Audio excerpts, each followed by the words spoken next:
நேரில் வணக்கம். நான் உங்கள் மார்ஷல். இன்றைய சிறப்பு நேர்காணலுக்காக நம்முடன் திருமதி சசிகலா அவர்களின் ஆதரவாளர் திரு தேனி கர்ணன் இணைந்திருக்கிறார். வாருங்கள் அவரோட பேசலாம். சார் வணக்கம். வணக்கம் மாஸ்டர், நலமா இருக்கீங்களா? நல்லா இருக்கிறது. நீங்க நல்லா இருக்கீங்களா? நல்லா இருக்கேன். மிக மகிழ்ச்சியாக இருக்கிறோம், சந்தோஷமா இருக்கிறோம். அதே போல தமிழகம் முழுக்க இருக்கக்கூடிய அதிமுக தொண்டர்கள் உற்சாகமாக இருக்கிறார்கள். நீங்க நல்லா இருக்கீங்களான்னு கேட்டேன் நான். மகிழ்ச்சி. அதிமுகவை ஒருங்கிணைக்க போகிறோம். ஒருங்கிணைப்புக்கான பணிகள்லாம் நடந்துகிட்டு இருக்கு.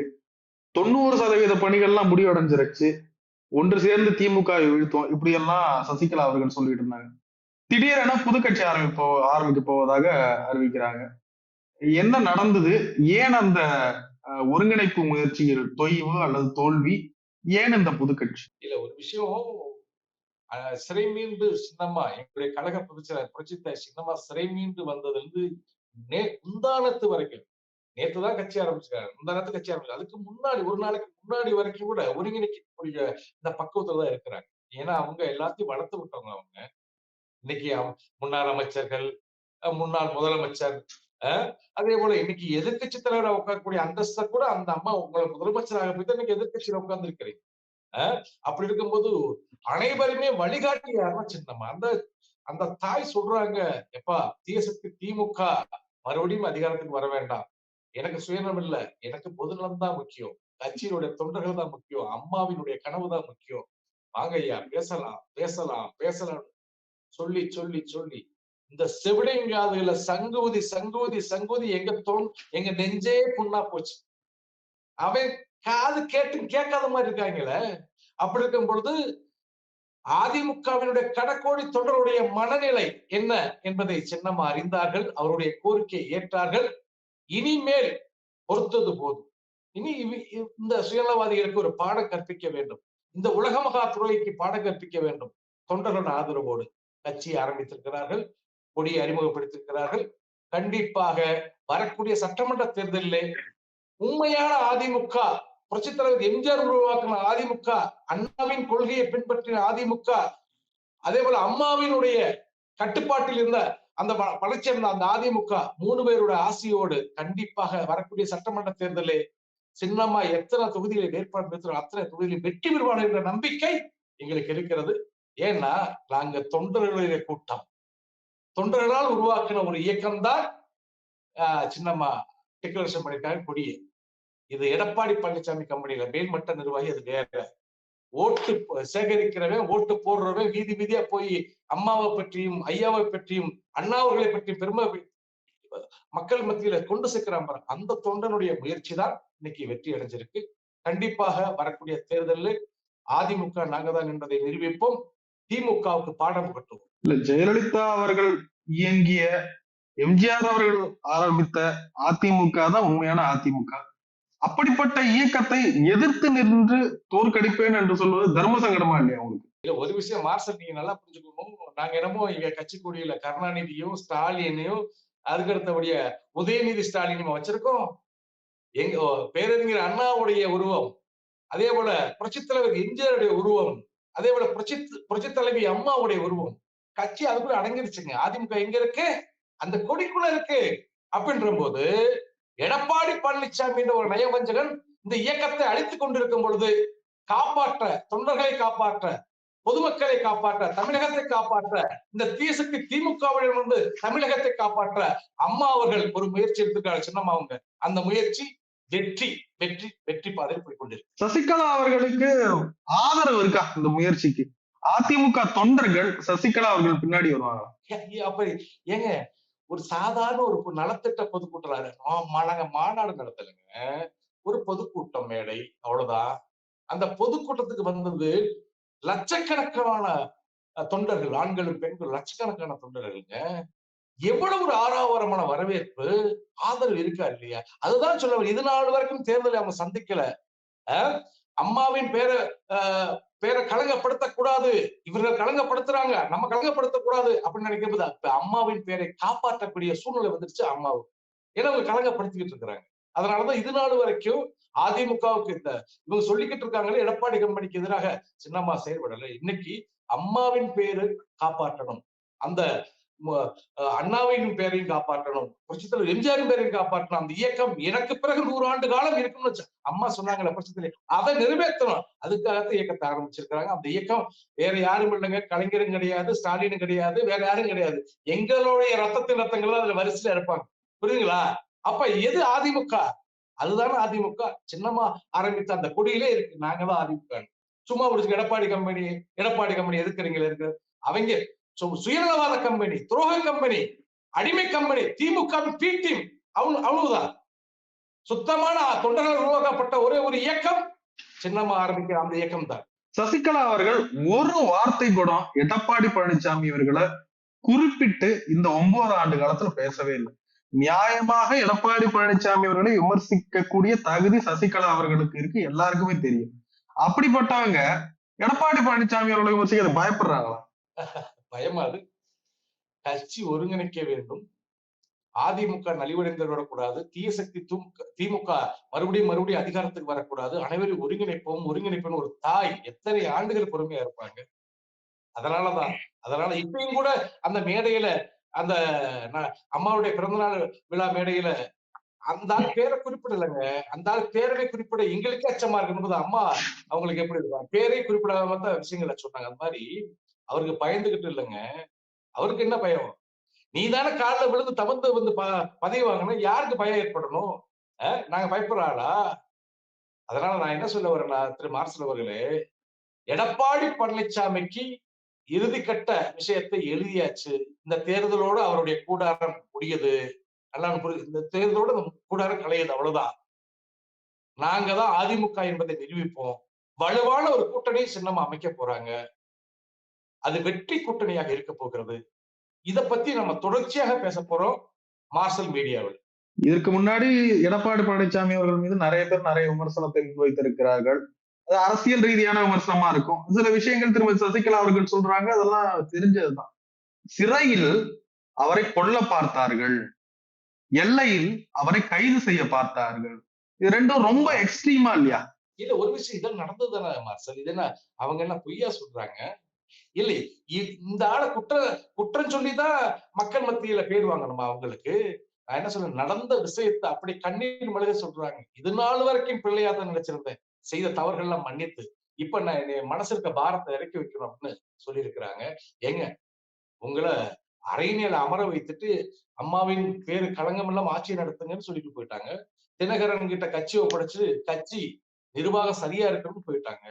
வரங்குழி ஏதோ ஆகி போச்சு. சரி, வர்றாங்க 4 வருஷம் கழிச்சு வரும் பொழுது அவங்களை விட்டுருணுங்க. கொடி கட்டக்கூடாது, கூட்டம் கூடக்கூடாது, கைது நடவடிக்கை, சென்னைக்கு வந்த 144 தடை உத்தரவு, அம்மானுடைய சமாதிக்கு போகக்கூடாது, அலுவலகத்துக்கு போகக்கூடாது, எவ்வளவு ஒரு கட்டுப்பாடு. மறுபடியும் சிறை வைக்கிறார் எடப்பாடி பழனிசாமி. சிறை மீண்டு வெளிவந்தும் கூட உங்களை எல்லாம் அடையாளப்படுத்த விட்ட அந்த தெய்வத்தை மறுபடியும் சிறை வைக்கிறது சம்பந்தம். 144 தடை உத்தரவு, எங்கேயும் போகக்கூடாது அப்படி. அதெல்லாம் எல்லாரும் கவனிச்சுட்டு தான் இருக்கிறாங்க, தொண்டர்கள் கவனிச்சுட்டு இருக்கிறாங்க. அப்படின்ற போது அந்த விஷயத்தை அன்னைக்குதான் இறக்கி இருக்குது. மெட்ராஸ் சிறைக்கு மாத்திரலாம்னு முயற்சி எல்லாம் பண்ணாங்க. சென்னை சிறைக்கெல்லாம் மாத்திருந்தா கண்டிப்பா சின்னமா இன்னைக்கு எங்களுக்கு எங்க தலைவி இருப்பாங்கன்னு எனக்கு தெரியல. ஆகவே சின்னமா மனசு இருக்க பாரத்தை இறக்கி வச்சிருக்காங்க மக்கள் மத்தியில, தொண்டர்கள் மத்தியில. கண்டிப்பா அது உண்மையான ஒரு விஷயத்தை சொல்லியிருக்காங்க. இன்னைக்குதான் குற்றச்சாட்டு. ஏன்னா நான் என்ன சொல்ல வரேன், பிள்ளைகள் தவறு செய்தா அதை வெளிக்காமிக்காம ஒண்ணு சேர்த்து வைக்கிறதுதான் தாயோட கடமை. அதனாலதான் வெயிட் பண்ணாங்க, எப்ப என் பிள்ளைய மனதிலிருந்து வரட்டும் அப்படின்னு. உண்மையிலே நீ மனம் திருந்த போறது கிடையாது, நீ நல்வழிக்கு போக போறது கிடையாது, நீ கெட்டு கீரை வைக்க போறேன்னு தெரியுது. இனிமேல் உன்னை நம்பி மக்கள் நம்பணும். மக்கள் அதிமுகவை நம்புறாங்க, என்னைய நம்புறாங்க. கண்டிப்பா அதுக்கு நான் ஒரு முடிவு எடுத்தான்னு சின்னமா கட்சி ஆரம்பிச்சிருக்கேன். அந்த கட்சி தான் அதிமுக. அதுல எந்த மாற்றம் இல்லை. அதுல அந்த கொடியிலே நாங்க சொல்ல தேவையில்ல மார்சல், அந்த கொடியிலே விளக்கம் வந்துடும். அந்த கொடியை பார்த்தாலே உங்களுக்கு விளக்கம் வந்துடும் எது உண்மையான அதிமுக. நாங்க தான் உண்மையான அதிமுக என்பதை நீங்கள் அறிந்து கொள்வீர்கள். வரக்கூடிய தேர்தல் என்பது எங்களுடைய கூட்டணிக்கும் திமுக கூட்டணிக்கும் தான் போட்டியோடு எடப்பாடி பழனிசாமி என்ற அந்த கூட்டணிக்கு அது 3வது இடமோ 4வது இடமோ நிற்கும், அவ்வளவுதான். தேர்தல் நிக்க போறாங்களா சசிகலா அவர்கள்? தேர்தல்ல கண்டிப்பா இன்னும் ஒரு சில தினங்கள்ல கண்டிப்பா கட்சி பெயரை அறிவிச்ச பிறகு கண்டிப்பா தேர்தல் அறிக்கை கொடுப்பாங்க. சார், கட்சி பெயர் அவ்வளவு சாதாரணமா அறிவிச்சு அதை பதிவு செய்யறதே அவ்வளவு சாதாரணம் இல்லைங்க சார். அதுக்கு ஒரு 6 மாசம் டைம் எடுக்கும், போய் பதிவு செய்யணும். எலெக்ஷன் வருது, எலெக்ஷன் கமிஷன் எலெக்ஷனுக்கான அந்த வேலையை பார்த்துக்கிட்டு இருக்காங்க. பதிவு செஞ்சாதான் உங்களுக்கு சின்னம் கொடுப்பாங்க. இவ்வளவு பெரிய ப்ராசஸ் எல்லாம் இருக்கு. எந்த நம்பிக்கையில அந்த நடந்த கட்சி ஆரம்பிக்கிறீங்க? தமிழகத்துல இந்த அரசியல் வேண்டாம், ஒன்று வேண்டாம், இந்த மெட்ராஸே வேணாம், நான் மறுபடியும் நான் போயிடுறேன், எனக்கு எதுவுமே வேண்டாம், அப்படி போயிடுறேன்னு சொன்ன புரட்சித்தலைவி அம்மா அவர்களை அமர வைத்து நாங்க இருக்கோம், உங்களுக்கு பின்துணையா இருக்கும் எதிர்கட்சி தலைவராக்கி, முதலமைச்சராக்கி, பலமுறை முதலமைச்சராக்கி, இன்னைக்கு எடப்பாடி பழனிசாமி முதலமைச்சர், அதுக்கு முன்னாடி ஓபிஎஸ் 3 முதலமைச்சர் ஆக்கணும். அவங்களுக்கு தெரியும் தேர்தல் ஆணையத்தை எப்படி அணுகுவது, நம்ம கட்சி எப்படி என்ன செய்வதுன்னு அவங்களுக்கு தெரியாம கட்சி ஆரம்பிச்சிருப்பாங்க. சொல்லுங்க பாப்போம். இது வேற யாரும் சொல்ல, டிடிவி தினகரன் அவர்கள் தான் சொல்றாரு. அவருக்கு என்ன, அவர் பேசுறதுல ஒரு பேச்சா? இன்னைக்கு நான் டிடிவி தினகரனுக்கு நான் பதில் சொல்ல விரும்பல. இன்னைக்கு ஒருத்தர் அம்மா அவர்களால் புறக்கணிக்கப்பட்ட ஒரு நபர், அந்த ஆளை நான் மரியாதை கொடுத்து பேச மாட்டேன், தயவு செஞ்சு இதை கட் பண்ண வேண்டாம், அதனால என் வழக்கு வந்தாலும் நான் பாத்துக்கிறேன். ஒருத்தர் இருக்கிறான், எரும மாட்டுக்கு பிறந்தவன். அந்த எரும மாட்டுக்கு பிறந்தவன் கேபி முனியசாமி. அதனால சொந்த கட்சி அடமானம் வச்ச நாய், பாமகவுக்கு அடமானம் வச்ச நாய், சொந்த தொகுதியை தான் வேலை செய்யாம இன்னொருத்தர் ஜெயிக்க வச்ச நாய். அந்த நாய் சொல்றான், அதிமுகவை ரத்தம் குடிக்கிற கூட்டமா, அது ரத்தம் குடிச்சாங்க, அதிமுக தொண்டர்கள் ரத்தத்தை குடிச்சாங்களா அப்படின்னு சொல்றா, கூட்டம் சொல்றா. இந்த ஆளு வாயில கை வச்சு உட்கார்ந்துருக்க, வாயில என்ன வச்சுக்கிட்டு தெரியல டிடிவி தினகரன். இனிமேல் அந்த என்டிஏ கூட்டணியில இருந்துகிட்டு எடப்பாடி பழனிசாமிக்கு பேசலாமா ஆதரவா? எங்க நீ வசப்படுற? வெக்கம் இல்லையா, மானம் இல்லையா, ரோசம் இல்லையா, சூடு இல்லையா, சொல்ல இல்லையான்னு கேட்கிற டிடிவி தினகரன். இனிமேலும் நான் என்ன கேட்கிறேன், நாகரிகமாக பேசுனாங்க சின்னம்மா, அதுக்கு எப்படி நாகரிகமா பதில் சொல்லி இருக்கணும்? இந்த மடநாய் மடப்பயலுக்கு இந்த கேபி முனியசாமி, அந்த அம்மாவுடைய அந்த அம்மா இல்லாட்டி உங்க தலைவர் எடப்பாடி பழனிசாமி இருப்பானாடா? நான் கேட்கிறேன். அந்த அம்மா சொல்ல போய் தான் இன்னைக்கு எடப்பாடி பழனிசாமி, நீ எல்லாம் அம்மா காலகட்டத்தில் ஒதுக்கி வைக்கப்பட்ட ஆளு, ஓபிஎஸ் தர்ம யுத்தத்துல ஒண்ணு சேர்ந்த ஆளு. அன்னைக்கு ஓபிஎஸ் தர்ம யுத்தம் பண்ற போது நீ எடப்பாடிக்கு எதிராக நீ பேசுற, எடப்பாடிக்கு எதிராக நீ செயல்படுற. இன்னைக்கு சின்னம்மாவுக்கு பதில் சொல்ற, ரத்தம் குடிக்கிற குடும்பம் அப்படின்ற இதெல்லாம் கேட்டுக்கிட்டு டிடிவி தினகரன் இருக்கிறார்னா அவர் மனிதனே அல்ல, அவ்வளவு சொல்லுவேன். சூடு சுரண ரோசம் வீரம் இருக்கக்கூடிய ஒரு மனிதனாக இருந்தால் திரு டிடிவி தினகரன் கண்டிப்பாக கேபி முனியசாமி சொன்ன அந்த சொல்லுக்கு அந்த கூட்டணி விட்டு வெளியே வந்துடணும். டிடிவி தினகரன் இன்னொரு விஷயம் சொல்றாரு, என்ன திடீர் இட்லி திடீர் சாம்பார் மாதிரி திடீர் கட்சியா, 1% கீழே தான் உங்களுக்கு ஓட்டு இருக்கு அப்படின்றாரு. அவர் எதனால பேசுறாருன்னு தெரியல. அவர்கிட்ட இருந்த ஒரு எல்லாரும் போயிட்டாங்க, தொண்டர்கள் எல்லாம் எங்க பக்கம் வந்துட்டாங்க, உங்களுக்கு தெரியும், அந்த மேடையிலும் தெரியும், தொடர்ச்சியா செய்தித்தாள்கள் நீங்க பாக்குறீங்க, ஊடகத்திலும் பாக்குறீங்க, எல்லாம் வந்துட்டாங்க. இப்ப அவரு மட்டும் இருக்கிறாங்க. நான் சொல்றேன், திடீர் இட்லி தான் ருசிக்கும், திடீர் சாம்பார் தான் ருசிக்கும், பழைய சாம்பார் பழைய இட்லி ருசிக்காது, வீசும். அதை முதல்ல தினகரை புரிஞ்சுக்கணும். உடனே சமைச்சு சாப்பிட்டா தாங்க நல்லா இருக்கும். 4 நாள் கழிச்சு 5 நாள் கழிச்சு வச்சிருக்க இட்லியை கொண்டு வந்து இப்ப சாப்பிட முடியாது. அதனால எங்களுடைய இட்லி ருசிக்குது, நாங்க சமைச்சு சாப்பிடுறோம், அதுல அது நாங்க பாத்துக்கிறோம். தினகரன், உங்களுக்கு சூடு இருக்கா, சுரணை இருக்கா, இதத்தான் மக்கள் கேட்கிறா. கேபி முனியசாமி பதில் சொல்ல துப்பு இல்லாத தினகரன் எங்களை திடீர் இட்லி திடீர் சாம்பார் சொல்ல வேணாம், திடீர் சாம்பார் திடீர் இட்லி தான் ருசிக்கும். சசிகலா அவர்கள் எடப்பாடி பழனிசாமி அவர்கள் கட்சியை மீட்கணும், இதுதான் முறை. ஏன்னா அவரை நீங்க எதிரியோ துரோகியோ எப்படி வேணாலும் சொல்லலாம். அந்த நிலையில அவர் மட்டும்தான் இருப்பாருன்னு பார்த்தா, இப்ப டிடிவி தினகரன் அவர்களும் உங்களுக்கு எதிராக நிக்கிறாரு, ஓபிஎஸ் அவர்களும் உங்க பக்கம் வர மாட்டாரு, யாருமே உங்க பக்கம் வரல, எப்படி சார் ஒருங்கிணைப்பீங்க? ஒரு இயக்கத்துக்கு தொண்டர்கள் அவங்கதான் முக்கியம், அவங்கதான் ஆணிவேர். எங்கிட்ட தொண்டர்கள் இருக்கிறாங்க, கோடிக்கணக்கான தொண்டர்கள் இருக்கிறாங்க. அண்ணன் ஓபிஎஸ் அழைத்து இருக்கிறோம், கண்டிப்பா வருவார். தினகரன் பக்கத்துல யாருமே கிடையாது, ஓபிஎஸ் பக்கம் யாருமே கிடையாது, மேல்மட்ட நிர்வாகிகள் மட்டும்தான். வரக்கூடிய தேர்தல் என்பது நான் சொல்லக்கூடிய விஷயம் அத்தனையுமே உங்களுக்கு பதிலா வரும். வரக்கூடிய தேர்தல்ல 4வது இடத்துக்கு போயிடுவாங்க இந்த கூட்டணி, எடப்பாடி தலைமையிலான கூட்டணி, என்டிஏ கூட்டணி 4வது இடத்துக்கு போயிடுவாங்க. அது பிறகு கருணை இப்படி புலம்புனாரு, பேசினாரு, வச்சாரு, உண்மையிலே சொன்னது சரிதான் அப்படின்னு நீங்க நினைச்சுக்கிறவங்க.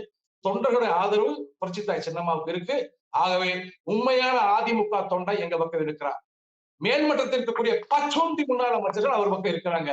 அவங்க எல்லாம் வரக்கூடிய சட்டமன்ற தேர்தல்ல வீதி வீதியா போய் ஓட்டு கேட்க முடியாது, தொண்டர்கள் விரட்டி அடிச்சுக்கணும். அது நடக்கத்தான் போகுது. என்ன வியூகம் சார், எப்படி சார் இனிமே அதிமுக கைப்பற்றும்? இப்படிதான் டிடிவி தினகரன் அவர்கள் சொன்னாரு, அதுக்கப்புறம் அந்த முயற்சியை விட்டுட்டா நான் அம்மா மக்கள் முன்னேற்ற கழகம் ஆரம்பிச்சு அதுதான் என் கட்சின்ட்டாரு. சசிகலா அவர்களும் இப்ப அதே பேட்டர்ன்ல வராங்க. அதிமுகவை சட்ட ரீதியாக கைப்பற்ற முடியாமல் எப்படி கைப்பற்ற முடியும்?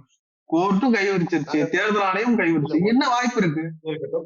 இருக்கட்டும் இருக்கட்டும். நான் என்ன சொல்ல வரேன், தேர்தல் ஆணையமும் நீதிமன்றமும் கடக்கோடி தொண்டனுடைய மனநிலை அவங்களுக்கு அறிய போதா இல்லையே, அறியாது. அப்ப தொண்டருடைய மனநிலை அறிஞ்சு நாங்க கட்சி ஆரம்பிச்சிருக்கிறோம். தொண்டர்கள் எங்களுக்கு தீர்ப்பு கொடுப்பாங்க, நல்ல தீர்ப்பு கொடுப்பாங்க நம்பிக்கை எங்களுக்கு இருக்கிறது. வரக்கூடிய தேர்தல் தான் தீர்ப்பளிக்கும். நீதிமன்ற தீர்ப்போ தேர்தல் ஆணையத்தினுடைய முடிவோ கடக்கோடி ஒரு இயக்கத்தினுடைய அடிப்படை தொண்டருடைய மனநிலை அறியாது. ஆகவே வரக்கூடிய தேர்தலை எங்களை நிரூபிப்போம். அதுல இந்த மாற்றம். நிறைவா ஒரு கேள்வி சார், சசிகலா அவர்கள் எதுவும் கூட்டணி அமைச்சு போட்டியிட போறாங்களா?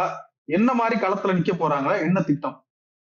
கண்டிப்பா சின்னம்மா தலைமையில ஒரு வலுவான ஒரு கூட்டணி அமைய வாய்ப்பு இருக்குன்னு தான் சொல்லுவேன் நான். அந்த கூட்டணி என்பது சின்னம்மா வாயிலே வரும், அவங்களே சொல்லுவாங்க, நாங்க சொல்ல முடியாது. கண்டிப்பா ஒரு கூட்டணி, அந்த கூட்டணிக்கும் திமுகவுக்கும் தான் எதிராக இருக்கும். எடப்பாடி பழனிசாமி கம்பெனி 3வது இடத்துல இருக்கும். அப்படின்ற போது ஒரு வலுவான ஒரு கூட்டணி அமைப்பாங்க. அரசியல் மாற்றங்கள் ஏற்படும். தீய சக்தி திமுகவை வீழ்த்தக்கூடிய அத்தனை யுத்திகள் கையில் எடுத்திருக்கிறாங்க சின்னம்மா. நிறைய விஷயங்களை பயிர்ந்து ரொம்ப நன்றி சார். நன்றிமா சார்.